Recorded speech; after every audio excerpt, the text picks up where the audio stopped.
Yeah. Enregistre. Enregistre déjà, là, je pense, c'est bon. Ça Quand marche. ça finit, ça se convertit. Hein?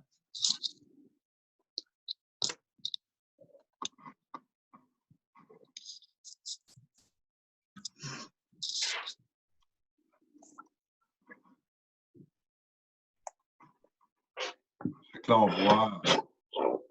Toi, tu vois pas les gens qui sont.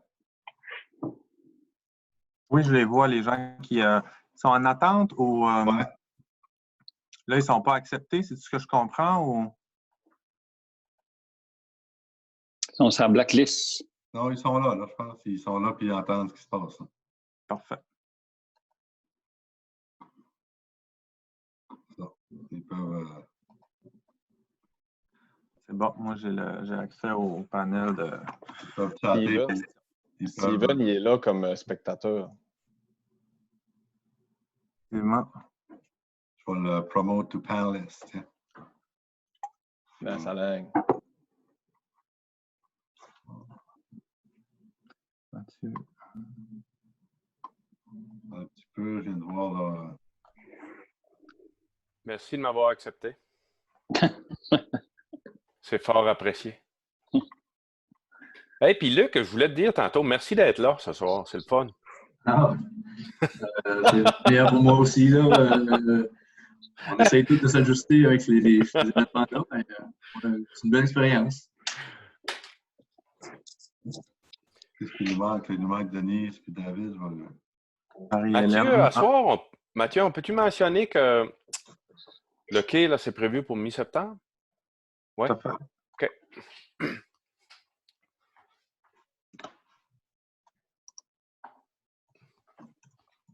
Ah, parce qu'on est, ça fonctionne. On a Stéphane Gosselin qui nous souhaite une bonne soirée. Donc, on va débuter sous peu. On a Marie-Hélène. Bon. Il nous manquerait David Landry.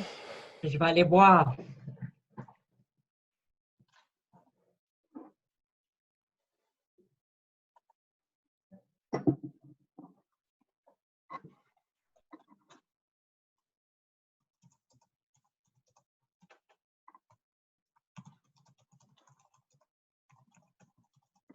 Est-ce que la séance publique va se dérouler sur l'écran comme partage d'écran ou non? Non. Non, OK. Ben non. Non, Les citoyens... non. Il va avoir le point au niveau de la présentation des états financiers. C'est vrai que si on veut présenter des documents, on pourrait toujours le faire. Mais il n'y a pas de PowerPoint nécessairement comme une séance publique. Non, non, OK. David va arriver, là. Il y a un petit problème. Là.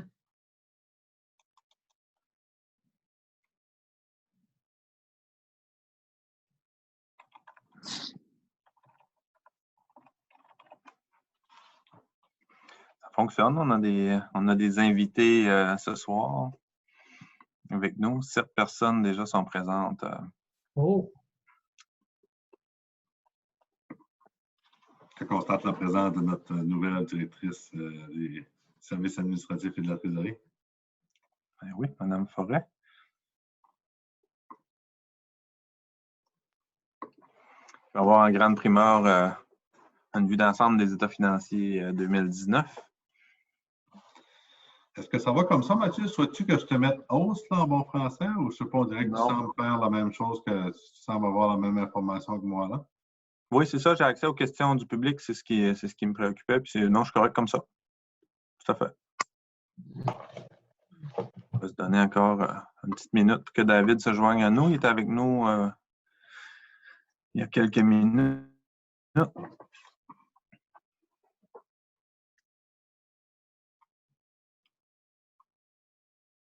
On a une personne présente en direct de Chicoutimi avec nous. Donc, je pense qu'il est.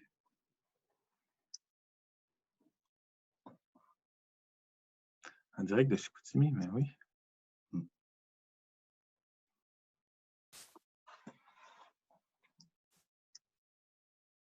Vous comprendrez que c'est une première en mode webinaire, donc on a juste quelques petits ajustements à faire. Il nous manque, on a un conseiller qui a de la difficulté à se connecter. Ça ne devrait pas être très long. Dans les prochaines secondes, on va démarrer ça en grande pompe.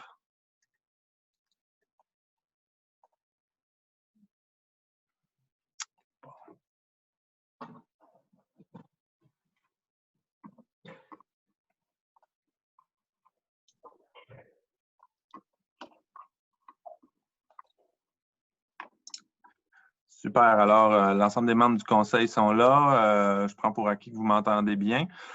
Donc, si vous le voulez, on va débuter cette séance publique du Conseil des maires du lundi 4 mai 2020. Deuxième séance publique en mode visioconférence avec Zoom. Cette fois-ci, à la différence de la première, on a des invités qui peuvent participer, qui peuvent suivre nos discussions en direct. Et évidemment, la séance va être diffusée, va être mise sur les réseaux sociaux et sur le site web de la Ville.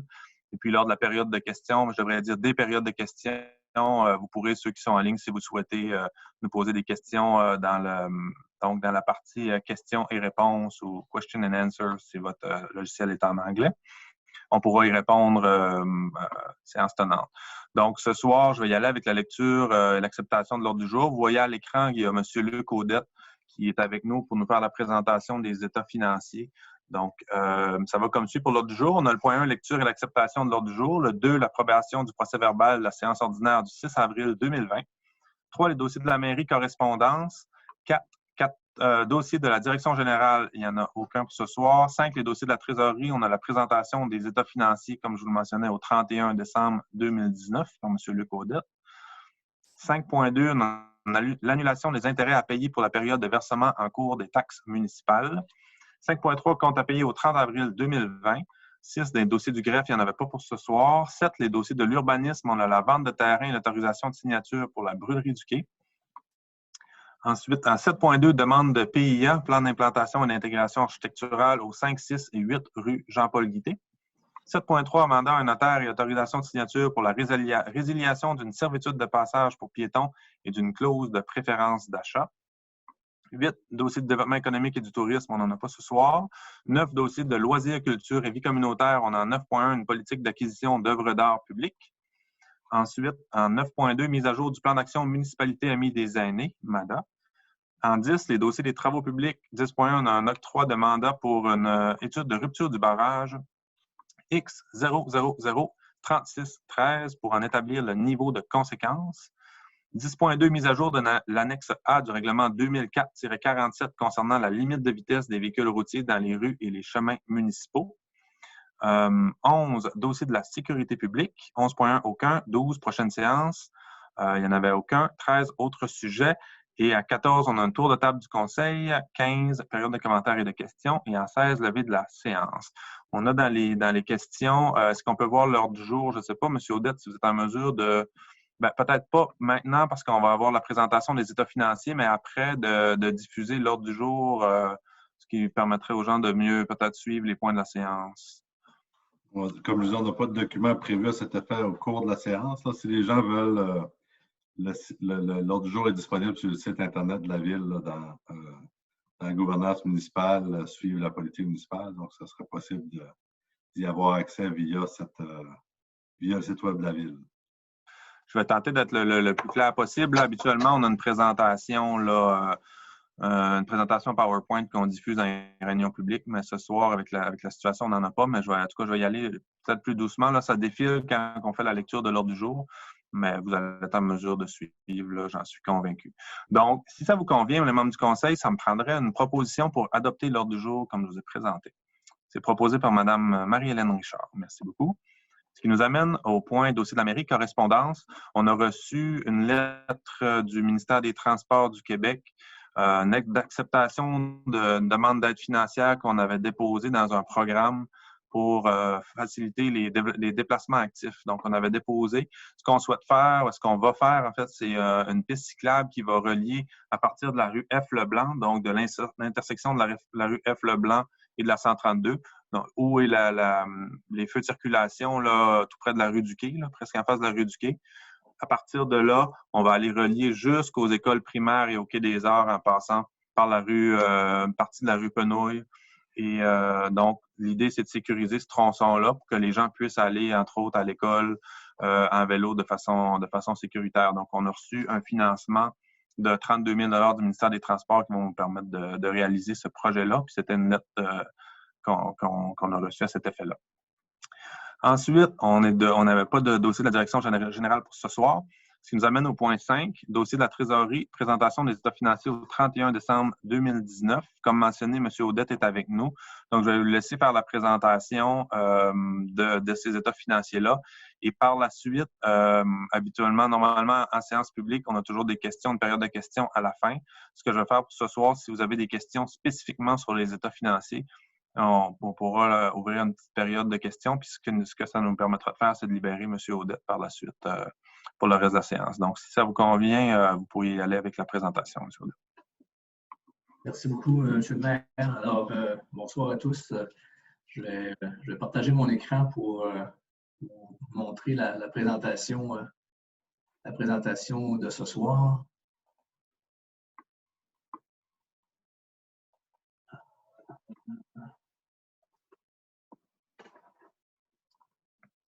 Ce sera très long. Est-ce que vous voyez la présentation? Parfait. Bon, parfait. Alors, bonsoir à tous. Ça me fait plaisir d'être avec vous ce soir pour venir vous présenter les états financiers de la ville de Carleton-sur-Mer au 31 décembre 2019. Alors, je vais vous montrer là, les grandes lignes là, de ce qui s'est passé au cours de l'année pour la ville et ses organismes contrôlés, qui se trouvaient être la SDMC et également le Quai des Arts. Alors, en présentation ici, ça, je vais juste descendre ça, oui. Alors, comme je vous dis, c'est les grandes lignes là, au niveau des états financiers du 31 décembre 2019. Alors, au niveau de l'état des résultats, de l'année, c'est une présentation là, sous forme, il y a le budget, l'année 2019, le budget adopté par la ville, les réalisations de la ville pour l'année 2019, les réalisations des organismes pour 2019. On a un résultat consolidé et résultat consolidé pour l'année passée. Donc, je vais peut-être juste faire ça de cette façon-là pour qu'on puisse voir un petit peu mieux. Alors, au niveau des revenus, les revenus de taxes de l'année pour 31 décembre 2019, un total de 5 569 000 $ par rapport à un budget là, de 5 600 000 $. Donc, sensiblement, qu'est-ce qui avait été budgété. Les paiements tonaliers de taxes, c'est des montants que la ville perçoit sur les immeubles du gouvernement qui sont sur son territoire. Alors, un total de 316 672 en 2019. Ça comprend là, le cégep, l'école primaire, secondaire, également là, la garderie, le bureau de poste, etc. Dans les transferts, un total de 242 000 $ pour la ville, donc des montants au niveau de la voirie, au niveau de l'hygiène du milieu également. Donc, c'est le programme TECQ. La ville a reçu là, en cours d'année des montants pour des travaux qui ont été faits avec ce programme-là. Donc, un 242 000 $. Au niveau des organismes, le gros morceau, c'est au niveau de la SDMC, des subventions qu'elle a reçues là, pour son fonctionnement, avec les deux principales activités là, qui sont le golf et le RAID. Dans les services rendus, un total de 1 565 000 $ de revenus pour la ville. Dans ces revenus-là, le gros morceau, encore une fois, c'est au niveau des loisirs. Le camping qui représente là, près de 1 million de $ sur ce 1,5 million là. Et ensuite de ça, il y a le Quai des Arts pour 307 000 $ et l'aréna, le camp de jour, et toutes les activités de loisirs qui sont organisées par la ville. Donc, 1,5 million. On a également là, des ententes, avec la municipalité de Nouvelle pour l'incendie et également l'urbanisme. Donc, au total, 1 565 000 $ et 468 000 $ pour les organismes.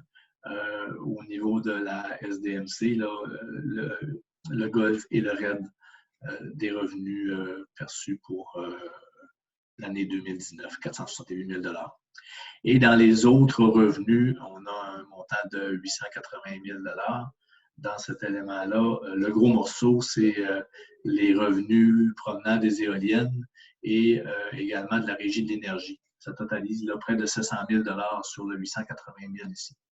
Donc, pour un grand total de revenus de la Ville de 8 574 000 par rapport à un budget de 8 258 000. Pour ce qui est des organismes, ça fait un total de 935 000 $. Consolidé, 9 382 000. Au niveau des charges de fonctionnement, l'administration générale, un total de dépenses de 927 000 $. En sécurité publique pour 633 000 $. 1,1 million en transport, 1,2 million, 1 255 000 en hygiène du milieu, donc égouts, aqueducs, égouts, matières recyclables, matières résiduelles, un total de 1 255 000. En santé et bien-être, des dépenses pour 85 000 $, 878 000 en aménagement, urbanisme et développement. Donc, il y a des contributions là, au niveau en industrie, commerce pour le développement économique, le Mont-Saint-Joseph, le RED également. Là. Donc, un total de 878 000 $. C'est pas juste ça, ces dépenses-là. Il y a aussi là, au niveau de l'entretien des bâtiments et des sentiers pour près de 300 000 $ là, qui sont inclus dans l'aménagement, urbanisme et développement. En loisirs et culture, un grand total de 1 883 000 $. Ces dépenses-là comprennent là, il y a les dépenses du camping, évidemment, pour 415 000 $. Il y a les dépenses au niveau de la patinoire, 341 000 et les plages, les camps de jour, soutien aux organismes. Donc, ça totalise là 1,8 million de dépenses. Il y a aussi les dépenses de bibliothèque et le quai des arts également, qui est inclus dans ce poste budgétaire-là. 828 000, c'est au niveau des organismes. Mais le gros montant, c'est le RED et le golf. C'est les montants qui sont de dépenses pour ces deux activités-là qui font partie de la SDMC. Et dans les frais de financement, au total, 521 000 $ de dépenses. Lorsque, donc, 8 029 000 $ de dépenses totales pour la Ville et les organismes. Lorsqu'on vient ici à la troisième section qui se trouve être les éléments de conciliation à des fins fiscales, on a les produits de cession d'immobilisation et les gains sur cession d'immobilisation pour 5 600 $, des prêts et placements à long terme pour 8 800 $, du financement à long terme des activités de fonctionnement pour 74 000 $. La Ville a remboursé l'an passé 1,4 million sur sa dette à long terme et un montant de 162 000 qui a été utilisé à même le budget de la Ville pour financer des investissements, des immobilisations. Et elle a utilisé là, ses surplus accumulés pour un total de 206 181 000 au consolidé pour financer ces activités. Alors, ce qui laisse au total pour la Ville de Carleton seulement, l'année 31 décembre 2019, un surplus de l'année de 94 581. Pour ce qui est des organismes, les organismes finissent avec un déficit total de 31 900, qui est réparti, là, la SDMC, un déficit de 6 000 $ et le Quai des Arts, 26 000 $, pour un total consolidé là, de surplus de l'année de 62 638. Je ne sais pas, M. le maire, si vous avez eu des questions par rapport à l'état des résultats ou qu'on fait ça plus à la fin. Pour le moment, il n'y en a pas particulièrement sur les états financiers, mais j'invite les gens, si vous n'avez à faire, on peut peut-être y aller à la fin globalement. Ça va laisser le temps aux gens de rédiger leurs questions s'il y a lieu. Parfait. Alors, la page suivante, je vous pose un petit graphique pour vous montrer un peu là, les revenus de fonctionnement, les répartitions des revenus de fonctionnement de la Ville. Alors, au niveau, c'est vraiment juste la ville, on ne tient pas compte des organismes consolidés. C'est vraiment juste la ville. Donc, les revenus de la ville proviennent à 65 là, au niveau de la taxation. Au niveau des services rendus, on en a pour 18 Et au niveau des autres revenus, ça représente un 10 là, des revenus de la ville au total. Donc, on voit au niveau des tenants de taxes et des subventions, là, ça représente des petits pourcentages. J'ai la même chose au niveau des dépenses de fonctionnement. Alors, on peut voir là qu'au niveau des dépenses de loisirs représente 26 des dépenses totales de la ville. L'administration représente 13 en sécurité publique, transport. On voit également aussi en hygiène du milieu. Ici, en hygiène du milieu, le total est de 17 Donc, c'est réparti de cette façon-là au niveau des dépenses de la ville. À la page suivante, je vais vous montrer rapidement l'état des résultats, mais au niveau des investissements que la ville a fait. Je vous disais tout à l'heure que la ville avait utilisé pour 162 000 de son budget pour financer des immobilisations. On voit ici un petit peu l'ensemble des immobilisations qui ont été faites, des acquisitions d'immobilisations qui ont été faites durant l'année. Donc, il y a une portion ici au niveau des acquisitions d'immobilisation qui totalisent 1,4 million de dollars. Donc, les dépenses que la ville a faites au niveau des immobilisations représentent 1,4 million de dollars. Il y a des dépenses en administration générale, sécurité publique, en transport. Au niveau du transport, par exemple, l'éclairage d'ailes pour un total de 157 000 dollars. Du pavage, rue Comeau, un chargeur également au niveau de la voirie. Donc, l'hygiène du milieu, 1 400 $, aménagement, urbanisme et développement pour 144 000 $. Et au niveau des loisirs, 479 000 $. Au niveau des loisirs, là, des dépenses pour le camping, pour l'amélioration du camping pour 234 000 $. Soccer et le terrain de soccer et salle Charles Dugas pour 187 000 $. Donc, au total, là, la ville a investi pour 1,4 million dans ses infrastructures et dans ses équipements. La façon que ça a été financé, bien, il y a eu des subventions là, pour un total de 206 000. Il y a eu également du financement par emprunt à long terme pour 718 000 $ et des affectations là, au niveau des activités de fonctionnement et l'utilisation de l'excédent accumulé pour un total de 328 000 $.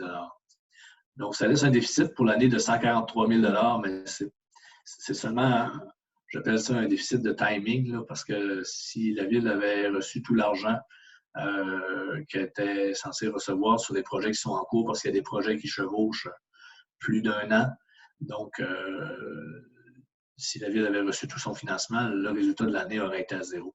Donc, l'an prochain, si je prends, par exemple, la ville reçoit tout l'argent pour le financer, le reste de ses immobilisations, et aucune dépense dans l'année, on se retrouverait avec un surplus de 143 000 $ l'an prochain. Donc, c'est juste faut prendre ce résultat-là ici un peu avec un grain de sel parce que le financement va se faire là, au cours des prochaines années. Au niveau de l'analyse des excédents accumulés consolidés, c'est les surplus accumulés de la ville. Donc, au total, si je vais ici au niveau consolidé, il y avait un montant de surplus accumulé de 216 000 $. On ajoute le montant de 62 638 et on vient soustraire un montant de 229 000 $ qui se trouve être des montants qui étaient affectés par la ville pour le remboursement de la dette à long terme qui ont été utilisés. Donc, on vient les sortir des surplus, ce qui laisse un surplus accumulé consolidé à la fin de 49 985. Et ce surplus-là, il se répartit de la façon suivante. Donc, la ville a un surplus non affecté de 51 900, des montants affectés pour 17 000 $ et pour un total de 69 200. Et au niveau des organismes, il y a un déficit accumulé de 19 000 $, qui est 26 000 $ de déficit pour la SDMC et un surplus accumulé pour le Quai des Arts de 7 000. Donc, c'est ce qui fait le détail là, du total de 19 000 $ de déficit. Donc, 49 000, presque 50 000 $ là, de surplus accumulé consolidé.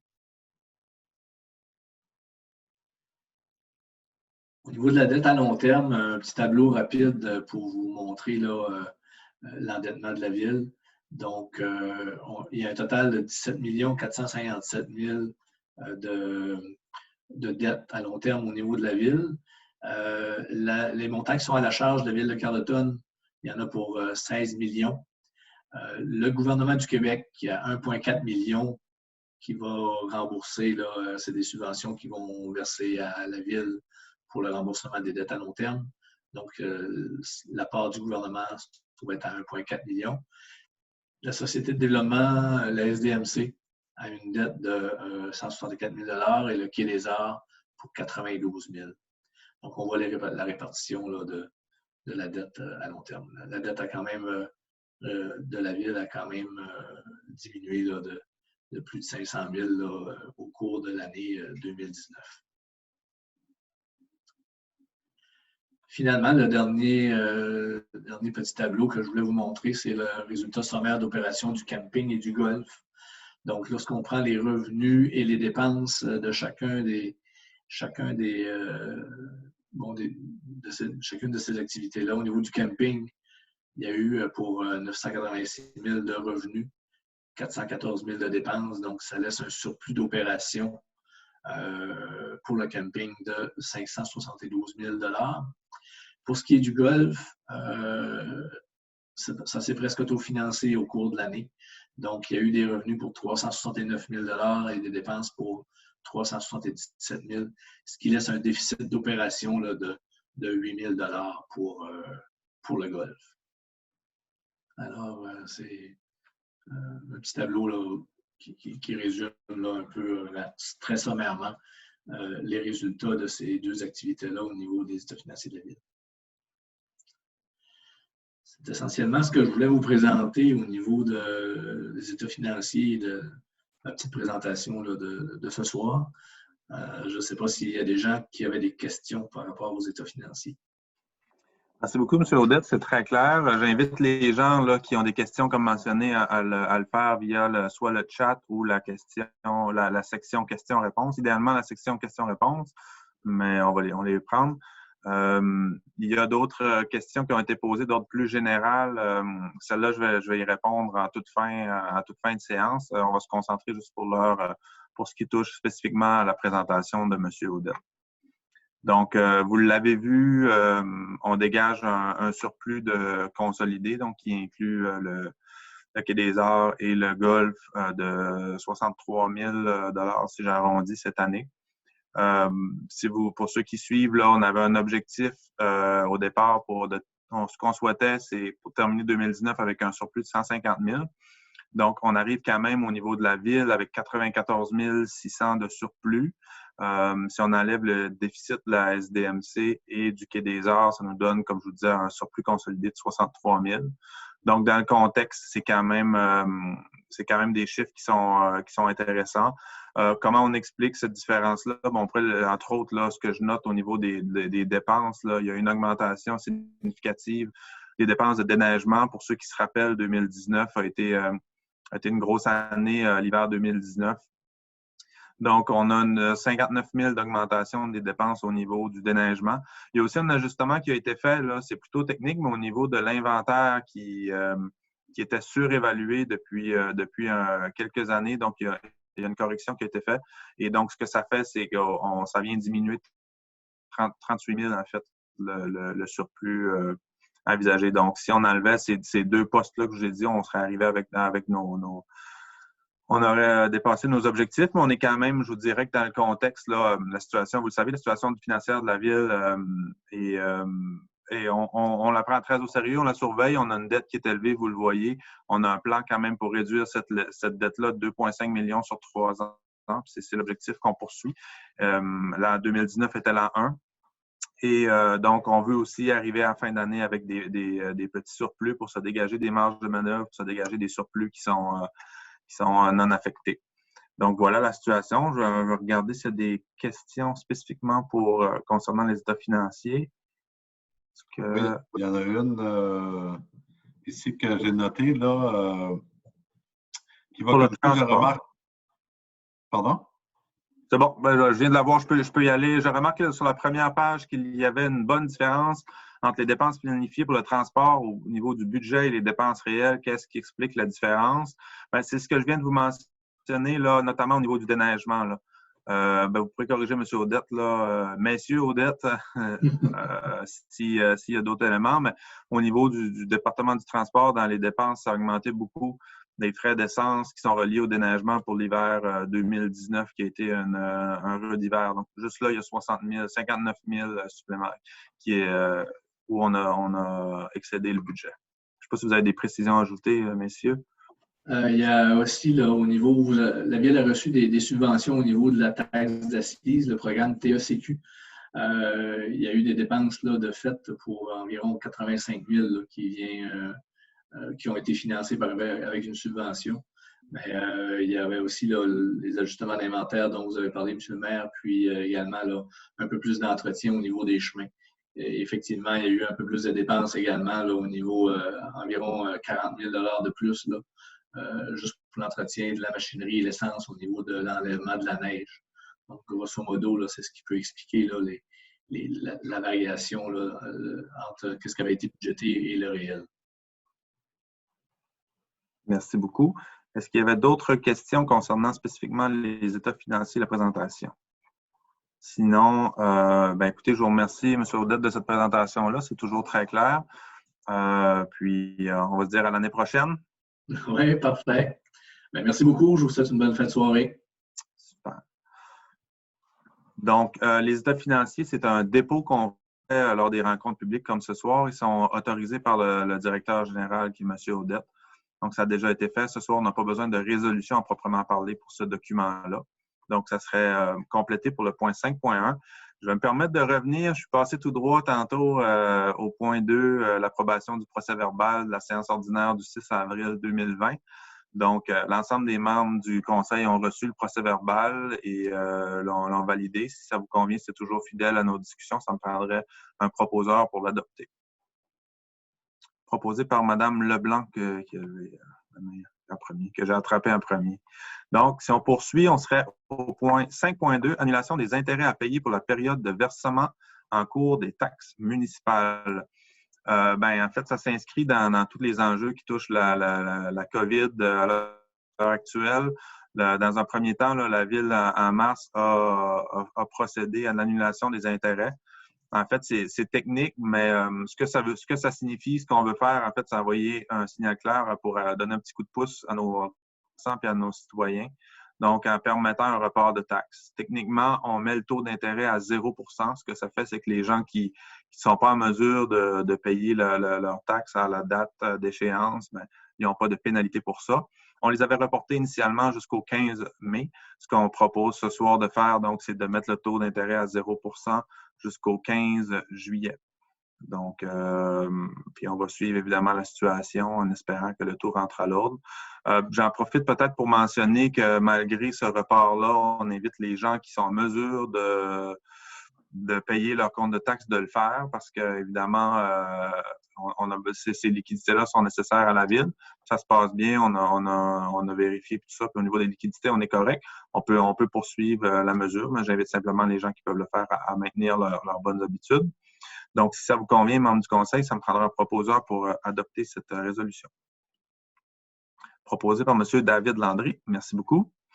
Ce qui nous amène au point 5.3, compte à payer au 30 avril 2020. On en a pour un montant total de 287 972. Un petit mois, si on compare avec la situation actuelle, il y a eu une diminution de la facturation, notamment des factures qu'on a reçues. L'ensemble des membres du Conseil ont pris connaissance des factures et des baux. Et donc, si ça vous convient toujours, ça me prendrait une proposition pour adopter ces comptes à payer. C'est proposé par M. Steven Parent. Merci beaucoup. Ensuite, on a le point 6, dossier du greffe, il n'y en avait pas pour ce soir. Dossier de l'urbanisme en 7. On a 7.1, vente de terrain et autorisation de signature à la brûlerie du quai.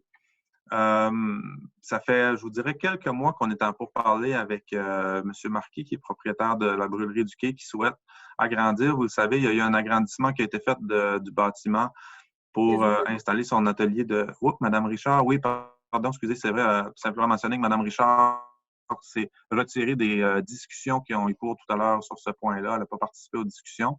Et puis ce soir, elle va se retirer de la prise de décision pour éviter toute apparence de conflit d'intérêts. Donc, la brûlerie a déjà procédé à un premier agrandissement il y a quelques années pour installer son atelier de torréfaction. Et maintenant, il souhaite agrandir encore parce qu'il manque d'espace, notamment au niveau pour tout l'aspect du chocolat.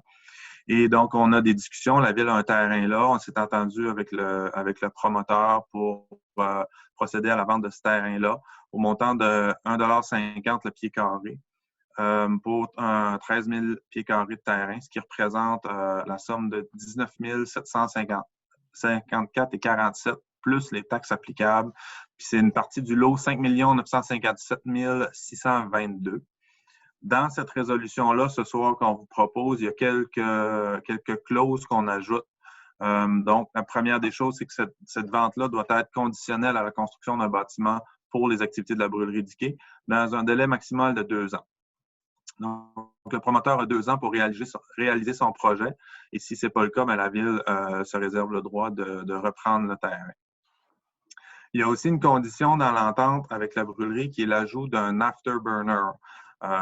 Désolé pour l'anglicisme, mais c'est une pièce qui s'ajoute au nouveau torréfacteur qui est utilisé pour torréfier le café et le cacao. Et puis, il y a de l'odeur qui se dégage de torréfaction. Pour ceux qui sont habitués, lorsqu'il y a de la basse pression, on peut sentir une odeur. Certains apprécient cette odeur-là, d'autres la trouvent désagréable. Et à l'heure actuelle, ben, notre règlement d'urbanisme permet cet usage-là de la brûlerie, donc respecte notre réglementation, mais dans un souci de répondre à cette préoccupation-là qu'on a entendue de plusieurs citoyens. Ce qu'on a fait, c'est qu'on a exigé l'installation de ce module-là, donc l'afterburner, dans le nouveau torréfacteur. Ce que ça va venir faire, c'est vraiment réduire considérablement les odeurs qui vont émaner. Et pourquoi on l'ajoute là-dedans? Bien, parce qu'il y a un coût important à cet équipement-là. Donc, ça a fait partie de la négociation avec le promoteur qui a toujours été... ça s'est super bien déroulé, qui était bien d'accord avec l'idée. Mais c'est un équipement qui frôle les 60 000 $. Donc, juste à titre d'information pour vous donner un ordre de grandeur donc de l'impact que ça peut avoir. Donc, évidemment, ça a fait partie, comme je le disais, de la négociation et du prix qui a été déterminé à 1,50 $. Et aussi, dans les clauses de la vente, c'est que le bâtiment doit avoir une vocation publique. Donc, puis ça, on s'entend très bien avec le promoteur là-dessus. Donc, on a une volonté de maintenir cet usage public-là pour cet espace-là. Et pour ceux qui ont participé aux présentations publiques, on a fait une présentation des aménagements, des esquisses proposées d'aménagement tout autour du banc dans le secteur du quai. Et dans ce projet-là qui a été déposé, il y avait une vision dans le secteur-là de la brûlerie du quai pour avoir un hameau commercial, un petit espace, une trame commerciale avec des boutiques. Et lorsqu'on a travaillé sur le concept, on avait déjà en tête un potentiel agrandissement de ce commerce-là. Donc, c'était déjà inclus je vous dirais, dans la vision qui a été présentée à la population. Il y avait déjà cette partie-là de vente de terrain qui faisait partie de nos réflexions. Donc, on veut s'assurer que tout s'intègre bien pour créer vraiment une trame commerciale, un hameau commercial qui est dynamique dans ce secteur-là. Évidemment, ça va se faire plus sur du long terme, mais on voulait s'assurer qu'avant de faire une intervention ou une vente comme ça, que ça corresponde bien à notre vision pour les prochaines années de ce secteur-là. Donc, dans les autres clauses aussi, simplement mentionner que les frais d'arpentage et les frais au niveau des notaires sont à la charge de l'acheteur. Donc, voilà pour la présentation de ce point-là. Si ça vous convient toujours, membre du Conseil, ça me prendrait un proposeur pour adopter la résolution. Proposé par Mme Denise Leblanc. Merci beaucoup. Et on voit dans les commentaires, j'ai une réponse. L'afterburner est une chambre de post-combustion. Merci beaucoup, M. Guilbeault, pour la précision. Je suis pas un fan des anglicismes. Là. Je vous remercie. Donc, ça nous amènerait au point 7.2, demande de PIIA au 5, 6 et 8 rue Jean-Paul Guité. Un PIIA, c'est un plan d'implantation et d'intégration architecturale. C'est, en fait, la ville a quelques secteurs, a quelques PIA dans son secteur. L'objectif de cette réglementation-là, c'est de venir mettre des balises un peu plus claires dans certains secteurs de la municipalité pour pouvoir intervenir au niveau de l'urbanisme. Je donne un exemple, on a un PIA sur la rue du Quai, on a un dans la montagne aussi. Donc, ce que ça vient faire, on peut dire, dans ces secteurs donnés-là avec des PIA, on peut avoir on peut venir déterminer des matériaux précis, des types d'aménagement. Donc, on peut aller plus loin dans nos volontés d'intervention au niveau de l'aménagement et de l'urbanisme. Et dans ce secteur, donc, ce que ça nécessite, c'est pour les promoteurs qui ont un projet de construction, ben, il y a une démarche qui doit se faire avec le comité consultatif d'urbanisme pour valider les plans avant de procéder à la construction. Donc, c'est ce qui a été fait. Il y a 3 quadruplex, donc 12 logements qui vont être construits dans la rue Jean-Paul Guité, qui se trouve à être derrière le concessionnaire Armando, là, dans le nouveau, où est la nouvelle rue F. Leblanc qui a été construite. Il y a déjà quelques jumelés qui ont été construits dans ce secteur-là. Et là, le promoteur, qui est M. Stéphane Daigle, va se lancer là, dès que les autorisations seront données. Donc, au cours des prochaines semaines, dans la construction de ces quadruplex-là, qui vont s'harmoniser avec le paysage, avec le secteur-là. Donc, comme je disais, là, il y a quelques jumelés dans ce secteur-là. Donc, il y a 3 quadruplex qui ont été proposés et 3 remises. Le comité consultatif d'urbanisme s'est penché là-dessus et recommande ces plans-là. Donc, ça serait pour le 5A, 5B, 6A, 6B et 8A, 8B de la rue Jean-Paul Guité. Les lots,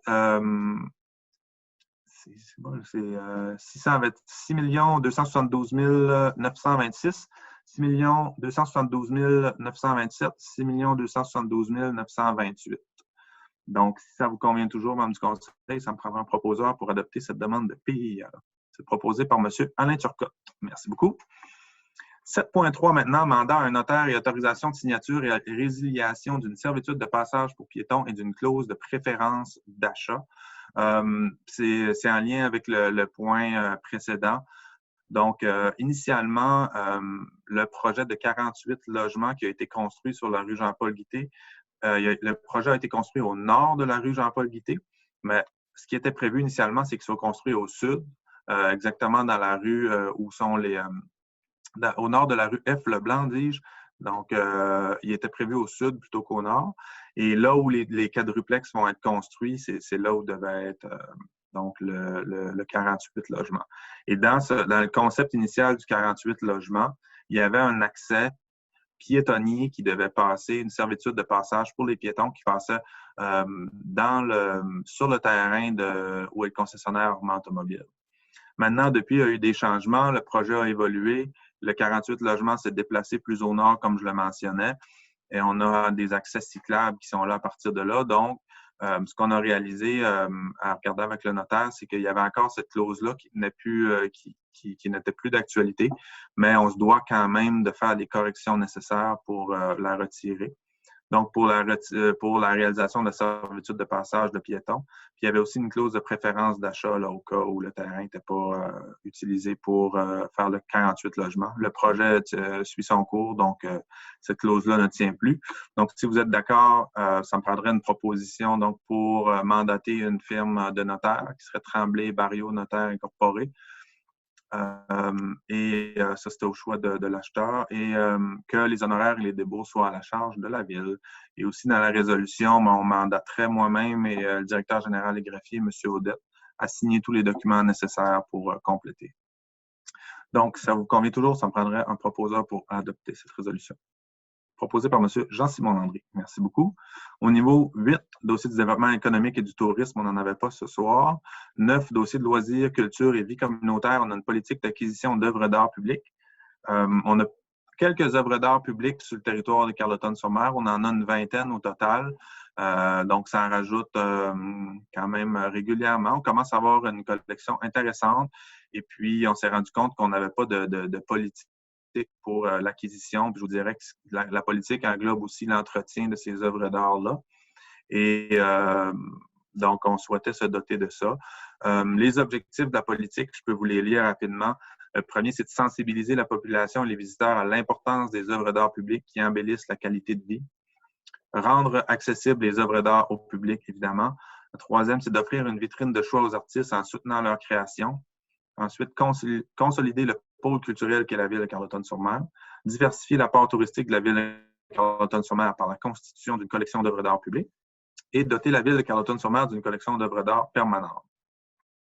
Dans cette politique-là, il y a la formation d'un comité d'acquisition qui est composé d'un représentant du conseil municipal, un membre de la direction de loisirs, culture et vie communautaire, un représentant du milieu artistique et un représentant du milieu culturel et finalement un citoyen. Donc, même tout récemment, il y a eu un comité qui s'est réuni pour... on avait un appel de projet pour la création d'une nouvelle œuvre d'art public. Donc, il y a un comité qui a été mis en place en fonction de ces critères-là. Et puis aussi, dans cette politique-là, la Ville s'engage à mettre un montant de 1 000 $ par année dans le fonds, ce qui va nous permettre d'assurer l'entretien des œuvres qu'on a sur notre territoire. On doit aussi tenir un inventaire à jour de l'ensemble des œuvres d'art. Donc, voilà pour la présente proposition. Si ça vous convient, ça me prendra un proposeur pour l'adopter, la création de cette politique d'acquisition d'œuvres d'art publiques. Il y a M. Alain Turcotte qui a fait la proposition. Merci beaucoup. Ensuite, ça nous amène au point 9.2, la mise à jour du plan d'action municipalité Amis des aînés, MADA. La Ville a un plan d'action et une politique municipalité Amis des aînés. Maintenant, il y a un travail qui est fait au niveau de la MRC, donc pour l'ensemble des 11 municipalités de Maria jusqu'à l'Ascension de Patapédia. Il y a une personne qui a été embauchée pour mettre à jour les politiques municipalités Amis des aînés et pour créer une politique pour l'ensemble de la MRC. Donc, avec la présente résolution, ce qu'on souhaite faire, c'est confirmer qu'on participe à ce travail de regroupement-là à l'échelle de la MRC. Donc, on participe avec l'ensemble des autres municipalités. À chaque municipalité qui participe à ce projet-là au niveau de la MRC, ça donne un montant de 8 000 $ à la MRC, donc qui permet d'embaucher une ressource. Il y a une économie d'échelle, puis on vient consolider un poste avec une ressource compétente pour pouvoir nous accompagner là-dedans. Donc, si ça vous convient, mais ça me prendrait une proposition pour accepter cette résolution-là. Proposée par M. David Landry. Ensuite, au dossier des travaux publics, on a un 10.1, l'octroi de mandat, l'étude de rupture de barrage X0003613 pour en établir le niveau de conséquence. En fait, ça, c'est notre barrage qui est pour les adeptes là, qui fréquentent le réseau de sentiers pédestres des Éperlans. C'est le barrage qui est situé là. On l'a vu, entre autres, dans le raid, là, il était souvent utilisé, les coureurs glissaient sur ce barrage-là. C'était la prise d'eau potable de la ville de Carleton avant la fusion. Et puis, il y a eu des changements au niveau de la réglementation qui ont fait qu'on a dû changer notre prise d'eau potable. Maintenant, on a une prise d'eau souterraine, mais le barrage est encore là. Et puis, il y a différentes exigences. Donc, c'est un œuvre qui n'est plus utilisée aujourd'hui, mais qui est quand même là. Et on se doit de faire des vérifications et des entretiens nécessaires pour éviter tout risque de problématique. À l'heure actuelle, notre barrage est considéré comme un barrage avec un niveau de conséquence moyen. Donc, il y a 3 niveaux, faible, moyen et élevé.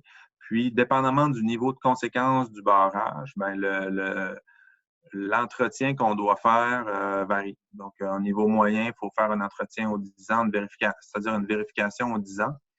Et ce qu'on souhaite faire ce soir avec la présente résolution, c'est de donner un mandat à la firme Tetra Tech, QI Incorporée, pour faire une étude de rupture du barrage. Ce qu'on souhaite faire, en fait, essentiellement, ce qu'on veut faire, c'est de passer le niveau de conséquence de moyen à faible.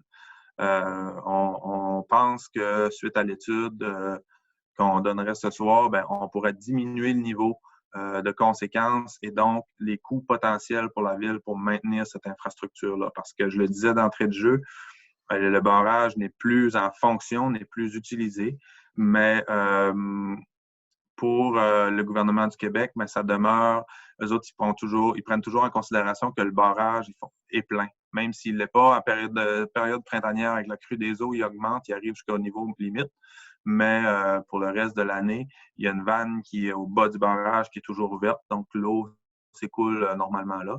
Mais quand même, il y a un risque si jamais le barrage cédait, ben, eux autres évaluent les risques potentiels, entre autres au niveau de la voie ferrée qui est beaucoup plus basse, plus près de la mer, mais il y a un potentiel risque au niveau de la voie ferrée si jamais le barrage était plein et qu'il cédait. Donc, c'est pour ça qu'on veut faire cette évaluation-là. C'est un coût de 15 870 l'évaluation par la firme Tetra Tech. Et puis, c'est une dépense qui était prévue au budget pour 2020, donc on souhaitait faire déjà. Mais si ça vous convient, ça me prendrait une proposition pour adopter cette résolution. C'est proposé par M. Jean-Simon Landry. Merci beaucoup. On pourrait passer au point 10.2, la mise à jour de l'annexe A du règlement 2004-47 concernant la limite de vitesse des véhicules routiers et dans les rues et chemins municipaux. En fait, on avait une volonté de sécuriser les déplacements des gens à pied et à vélo dans les rues de la municipalité de la ville. On a travaillé avec notre directeur des travaux publics dans les derniers mois là-dessus. Je vous dirais que la première orientation qu'on avait prise, c'est que pour la plupart des rues, là, les limites sont à 50 km/h. Dans certains tronçons, sont à 70 km/h. Initialement, ce que le conseil souhaitait faire, c'était de diminuer ces limites-là à 30 km/h pour envoyer un message clair aux gens. Puis, ce qu'on a fait, c'est qu'on a fait différentes validations, notamment auprès du ministère des Transports du Québec qui nous a accompagnés là-dedans pour regarder tout ça. Puis, ce qu'on s'est rendu compte, c'est suite à des recommandations, c'est que c'était préférable d'y aller pour une diminution dans la plupart des rues à 40 km/h. Parce que ça prend plus qu'une diminution de limite de vitesse pour changer les comportements. Oui, ça aide de diminuer les limites, mais si le tracé ne donne pas l'impression qu'on peut rouler à cette limite-là, ben les gens ne seront pas nécessairement, même s'il y a un panneau à 30, si on a un chemin qui est large, qui est ouvert, ben les gens n'auront pas tendance à rouler cette vitesse-là. Donc, ce qui a été recommandé, c'est pour la plupart des rues de la municipalité, on passerait de 50 à 40 km/h.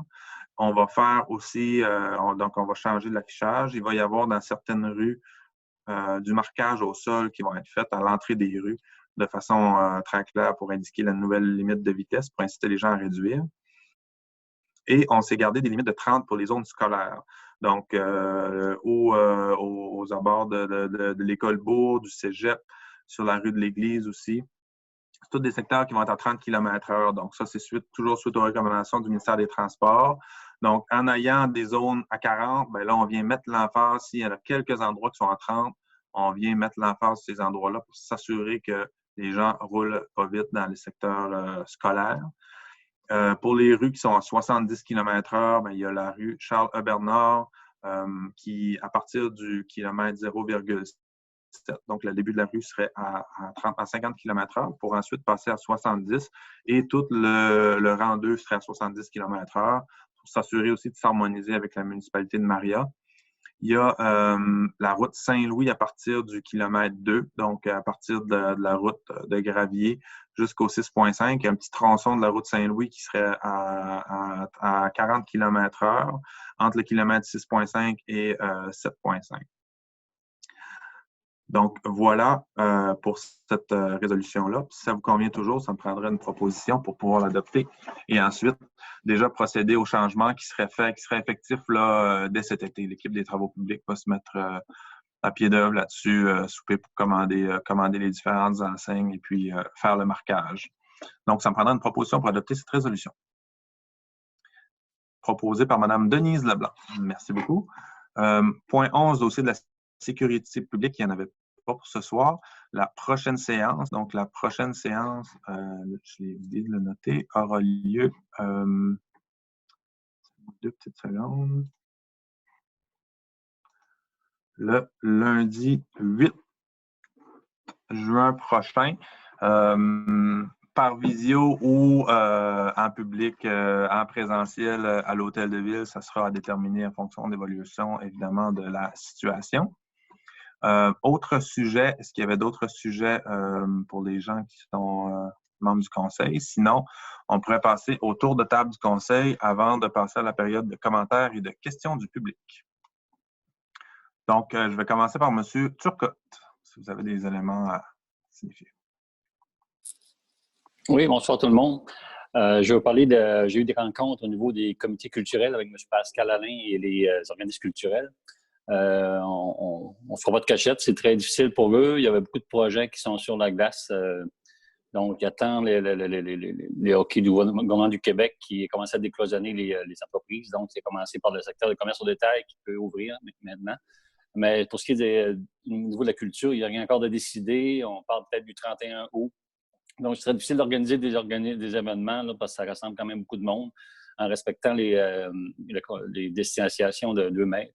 Donc, on ne peut rien promettre dans ce domaine-là, mais on travaille peut-être sur un projet cet été qui pourrait respecter toutes les conditions, mais c'est rien de sûr. Donc, on souhaite que ça va s'améliorer pour tout le monde, mais c'est pas facile pour les gens, les entreprises, mais aussi les organismes culturels. Donc, merci beaucoup. Faites attention à vous. Merci, M. Turcotte. M. Jean-Simon Landry? Merci, M. le maire. Bonsoir à tout le monde. Je voudrais juste prendre quelques secondes pour souhaiter aux gens d'être en santé, en sécurité. Puis je rajoute ma voix à celle de d'autres pour rappeler que c'est l'affaire de tous, hein, de respecter les consignes qui sont établies par nos élus plus haut. Respecter ça, donc c'est l'affaire de tous. Puis même si on ne fait pas partie des personnes typiquement vulnérables de ce virus-là, on pourrait peut-être parfois le transmettre à d'autres qui, eux, le sont. Donc voilà. Puis je vais profiter de mon tour de parole. J'avais fait la même chose au mois d'avril. Dans ma situation, personnellement, je suis présentement à l'arrêt au travail à cause de la COVID et j'avais offert mon temps en tant que conseiller, justement, pour pouvoir m'impliquer dans la communauté. Je l'ai fait au métro avec les Lions.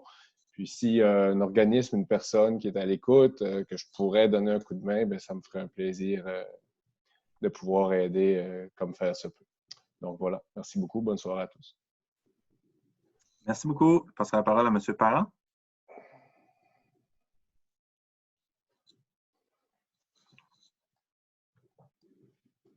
Oh, on ne vous entend pas. Ça fonctionne toujours bien pourtant. Le micro est désactivé.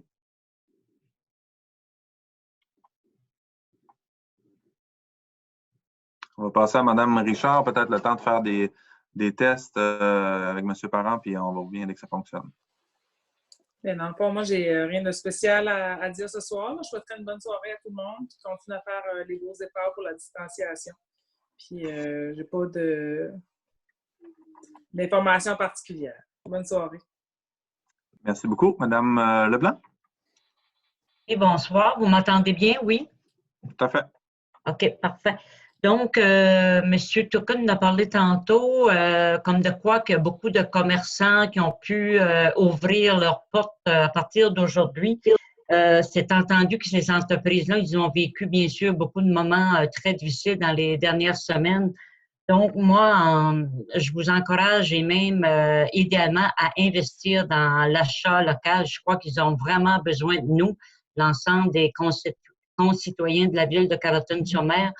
On est vraiment là pour les encourager, les accompagner, aller magasiner, c'est le temps, c'est nouveau. Moi-même, j'en ai profité aujourd'hui. J'ai fait 2-3 commerces, puis c'est très agréable de prendre la peine de sortir. Et en même temps, tout simplement, pour vous dire également qu'on est dans la préparation au niveau du golf. On fait tout pour, éventuellement, on souhaite vraiment pouvoir ouvrir le golf, mais pour l'instant, on n'a aucune consigne officielle aujourd'hui. Merci à vous. Bonne soirée. Madame Leblanc, M. Parent, voulez-vous faire un test? 1, 2, 3. C'est bon? Oui, super. On a eu des nouvelles ce matin pour le quai. Ça fait que je suis content de l'annoncer ce soir. Avec tout ce qui se passe, on se demandait le quai s'il allait pouvoir, à un moment donné, on ne savait même pas s'il allait pouvoir terminer le projet cette année. Mais oui, il va y avoir du retard, bien entendu, mais la compagnie de construction va reprendre le boulot au quai le 11 mai, la semaine prochaine. Puis le projet devrait se terminer mi-septembre. Au lieu de début ou mi-juillet, ça va être mi-septembre. On est content, au moins en 2020, ça va être terminé. Ça va être une autre année plus difficile dans ce coin-là, avec tout ce qu'on vit présentement, mais aussi avec la construction. Mais 2021 devrait être une meilleure année sur plein de points de vue. Merci. Merci, M. Parent. M. David Landry?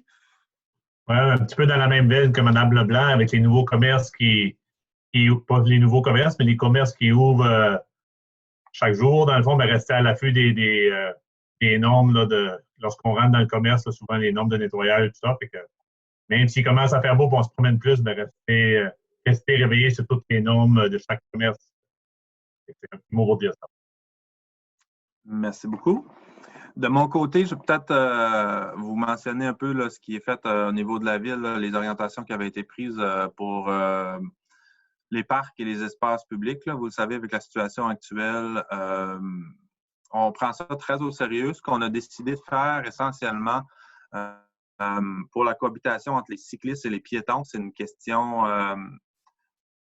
qui est embêtante. En fait, on voulait s'assurer que les gens puissent poursuivre, faire leurs activités, profiter du plein air. Donc, pour ça, ce qu'on a décidé de faire, c'est que les pistes cyclables qui sont notamment sur l'avenue du Fort et sur la rue du Quai, promenade des Acadiens aussi pour la section, vont être réservées pour les piétons.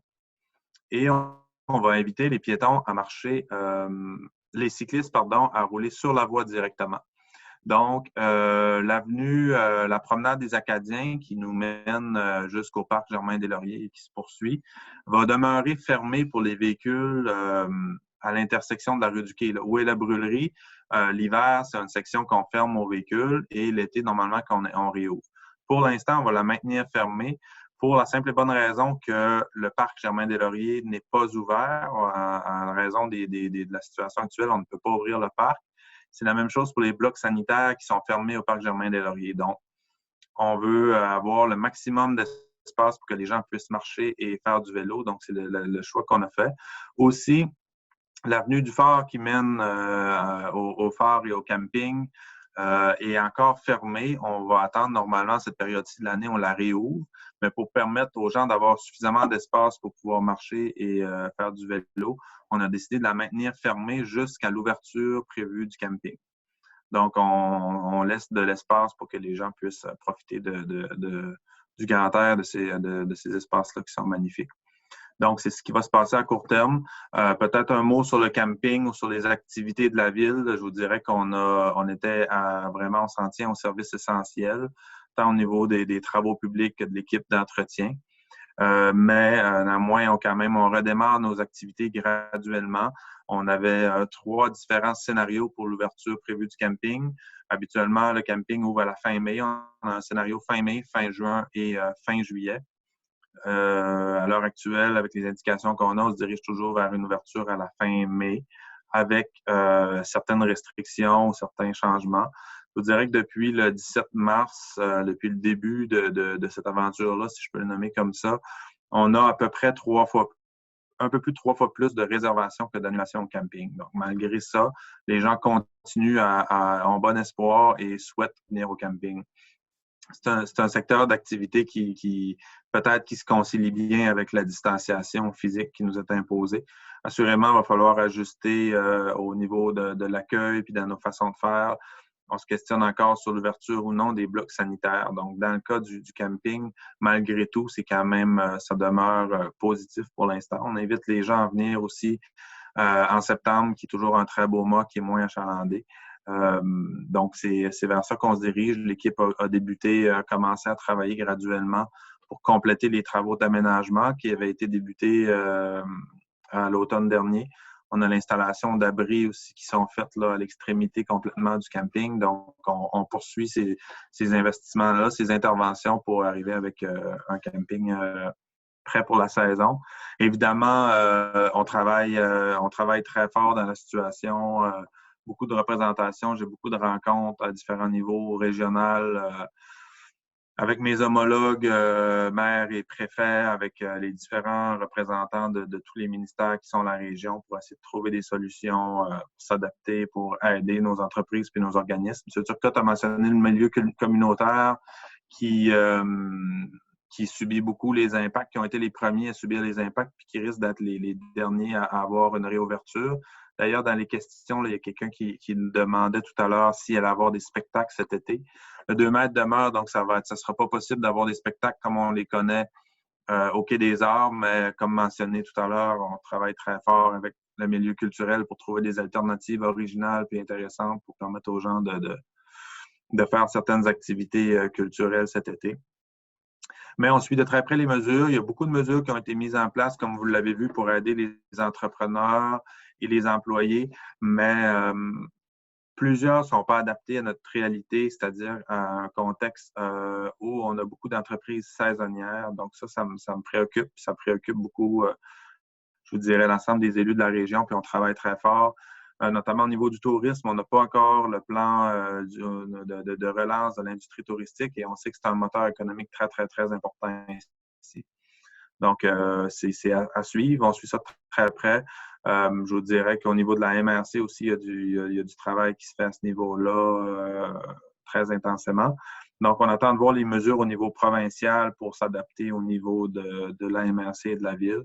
Mais c'est sûr que nos moyens au niveau de la ville sont limités. On a fait le congé de taxes, comme je vous disais tout à l'heure, mais on risque, nous aussi, d'avoir un impact important au niveau de nos revenus, de nos dépenses. Oui, pour 2020, mais on anticipe beaucoup 2021 aussi, qui risque d'être une année où le budget va être difficile à boucler. On anticipe une diminution une augmentation en fait de nos dépenses et même une diminution de nos revenus pour 2021. Donc, on suit ça de très près. On va soutenir notre milieu du mieux qu'on peut. On travaille au niveau du tourisme aussi avec l'agent au niveau de la MRC sur la relance de l'industrie touristique. Cet été, ça risque d'être tourné plus vers les gens de la région, du Bas-Saint-Laurent, des alentours, mais malgré tout, je pense qu'on va être en mesure d'avoir un certain achalandage qui ne sera jamais à la hauteur des 2 dernières années qui étaient des années records, mais on travaille très fort en ce sens-là. Donc voilà, finalement, je vous dirais, avant de passer de répondre à vos questions, j'aimerais peut-être mentionner une actualité qui est un peu passée sous silence, là. Il y a un communiqué qui va être envoyé sous peu, mais qui est digne de mention.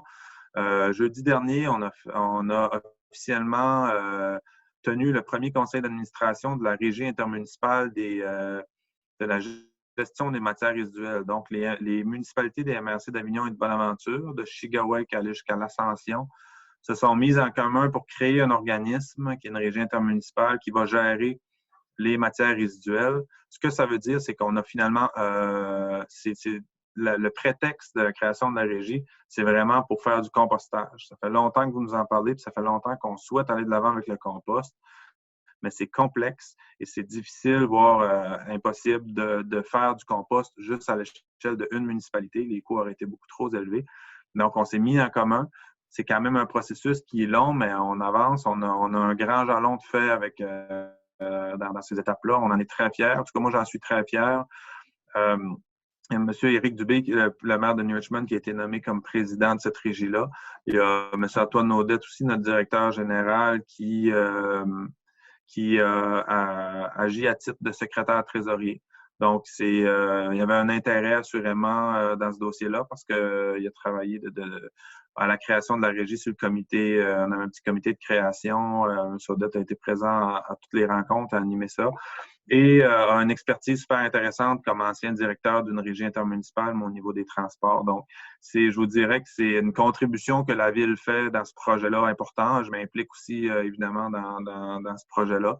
Donc, je pense que Carleton-sur-Mer met l'épaule à la roue pour s'assurer que ça voit le jour. Et l'objectif, c'est toujours d'être en mesure de composter le plus rapidement possible sur le territoire. C'est ce qui nous guide. Et on est en discussion pour éventuellement rapatrier le LET, le lieu d'enfouissement technique qui est à Saint-Alphonse, qui pourrait être sous la gestion de la régie. Ultimement, la régie pourrait gérer les déchets, le recyclage, le compostage, toutes ces filières-là, gérer les écocentres. Donc, c'est vraiment un beau véhicule pour nous propulser et pour nous aider à améliorer notre empreinte environnementale qui a été lancée cette semaine. Donc, voilà pour ma part. Ça fait pas mal de choses. Je vais y aller avec les questions que j'ai notées. Donc, il y avait au niveau du tourisme, Madame Doucet, est-ce que vous prévoyez une pièce de théâtre? Ça, j'ai répondu. Nombre de citoyens en ligne, on en a 19 présentement.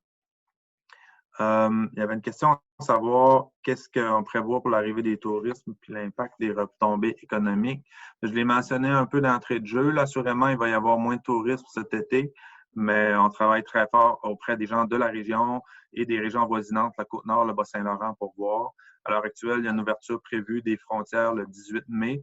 C'est un sujet qui ne fait pas l'unanimité. Certains préféreraient qu'on maintienne les points de contrôle pour limiter les entrées dans la région. D'autres ont, évidemment, les commerçants, notamment, souhaitent avoir l'apport de gens d'extérieur pour venir contribuer à notre économie. Donc, on essaie de trouver des solutions, mais assurément, ce que je vous dirais, c'est que comme population, il va falloir s'habituer à ça, à cohabiter avec ce virus-là, puis il va falloir trouver des solutions pour tout le monde. Je pense que les gens vont vous respecter les mesures de distanciation physique. Il faut continuer ça, mais il faut savoir qu'éventuellement, va s'ouvrir. Donc, on travaille très fort, nous, pour accompagner les différents organismes là-dedans, pour se préparer à cette réouverture-là des frontières de la Gaspésie. Donc, il y avait aussi une question au niveau plus de l'impact économique sur l'industrie du tourisme. Dans mon petit mot, là, j'essaie de faire état des choses. Donc, peut-être juste, je vais y aller rapide, là, mais l'orientation qu'on a prise à la Ville, je vous dirais, depuis le début, c'est de voir qu'est-ce qui se fait au niveau provincial, au niveau fédéral, pour ensuite adapter des mesures s'il y a lieu au niveau de la MRC et de la Ville. Mais à la Ville, nos moyens étant limités, mais on va faire vraiment des efforts. Mais sinon, on va se concentrer sur la relance et accompagner nos entreprises pour les propulser une fois que la relance va être faite. Ensuite, j'essaie de voir les autres questions. J'espère qu'on a Mme Doucet qui dit « J'espère pouvoir revisiter votre belle ville, Carleton-sur-Mer et ma villa de vacances. » On espère vous revoir, Mme Doucet, dès possible. On est très heureux de vous voir. Les Gaspésiens sont des gens très accueillants. Je pense qu'on va faire preuve on va maintenir ça dans les prochaines semaines, prochains mois. Est-ce qu'il y avait d'autres questions, M. Audette, là, que vous avez peut-être plus suivi? Là, je ne sais pas si c'est des éléments que j'échappe. Il y avait un commentaire que j'avais noté là, concernant le point sur la piste, sur les limites de vitesse, qui disait ce serait super que le tronçon de la piste cyclable soit à 30 km/h. Ce qui, vous ne l'avez peut-être pas précisé, mais qui est quand même prévu au règlement que les routes où passe une piste cyclable seront également baissées à 30 km/h. Merci beaucoup pour la précision et pour la réponse à cette question-là. S'il n'y avait pas d'autres questions, on pourrait maintenant procéder à la levée de la séance. Donc, je vous remercie beaucoup d'avoir été présent ce soir en direct. Puis, la séance va, comme je le mentionnais d'entrée de jeu, va aussi être rendue publique sur Facebook de la Ville de Carleton-sur-Mer et aussi sur notre site web, donc pour que les gens puissent la consulter ultérieurement. Donc, merci beaucoup d'avoir été avec nous. On découvre des nouvelles façons de faire. Qui sait, on va peut-être y prendre goût. Donc, merci d'avoir été là et bonne fin de soirée tout le monde. Je vais avoir besoin d'un proposeur pour lever la séance pour le point 16. C'est proposé par Mme Leblanc. Bonne fin de soirée tout le monde. Bye bye.